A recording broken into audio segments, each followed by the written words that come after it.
Okay, the next section in the textbook is about delocalized bonding.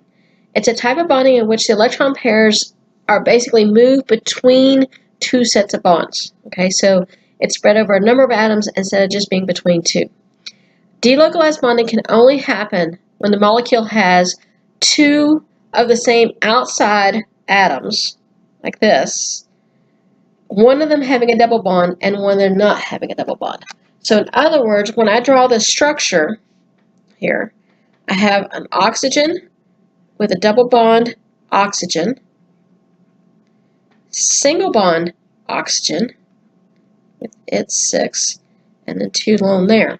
So this would be how I would draw ozone. And then basically what happens is that it could either be this direction or it could be in this direction. And in reality, both occur. Okay? So what we're going to do is we're going to write what they call resonance descriptions, which basically then shows both of these structures.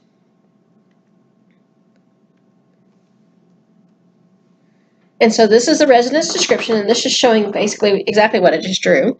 The fact that these two ozones here, okay, this one on the left and this one on the right, is basically different in the fact that, I've lost my cursor, is basically different in that this double bond is here and this double bond over here. Okay? So, in a resonance description, you draw all the possible equivalent electron dot formulas. But again, it's only equivalent if the ones that I'm alternating the double and single bond to is the same outside atom. Okay? So the question is, what's the resonance description for carbonate? Sorry. All right, carbon is right here on the periodic table in group 4. Oxygen is in group 6. Okay, so we start out the same process as drawing the Lewis structures. Okay, carbon, there's one atom, and each one has 4 valence electrons. Oxygen, there are 3 atoms, and that's coming from this 3 right there. Okay, each one of those has 6, and that's coming from the group number. If it's 16, then it's 16 minus 10, or 14 minus 4, give me the 4. Okay, and so that gives me 18, and this is a minus 2 charge, so I have to add 2 electrons, so that gives me 24 total electrons. So carbon is my central atom, surrounded by 3 oxygen atoms. Okay. Each bond I draw uses up 2 electrons, so 2, 4, 6. So I used up 6 electrons, leaving me 18. Okay, I have 2, 4, 6, 8, 10, 12, 14, 16, 18. I'm out of electrons, but now is when I use a multiple bond. Okay, here I have carbon only sees 6 electrons. It really wants to see 8. That's the whole rule of the octet rule.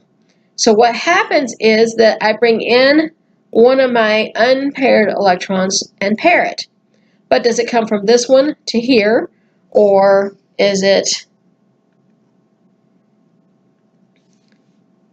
this one to here, or is it this one to here?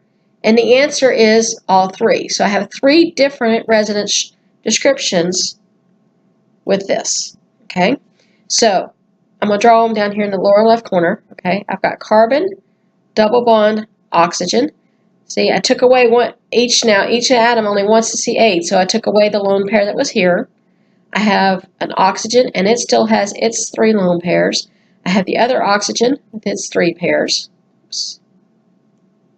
Okay, I don't know what it's doing. It's just writing.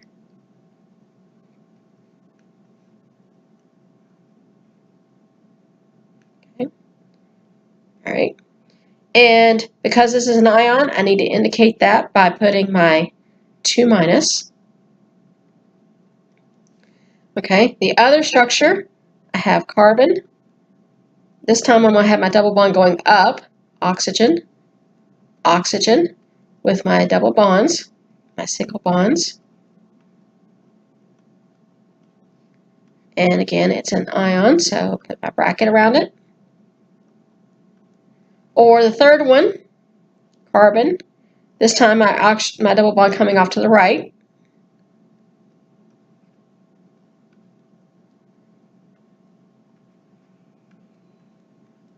And draw the fact that it's got 2 minus. And really, you should have arrows showing the fact that it goes back and forth between all 3 of these. I'm not going to count it wrong if you don't draw your arrows, but you show the fact that there's basically all 3 structures are equivalent. And that's how you do resonance description. End of video.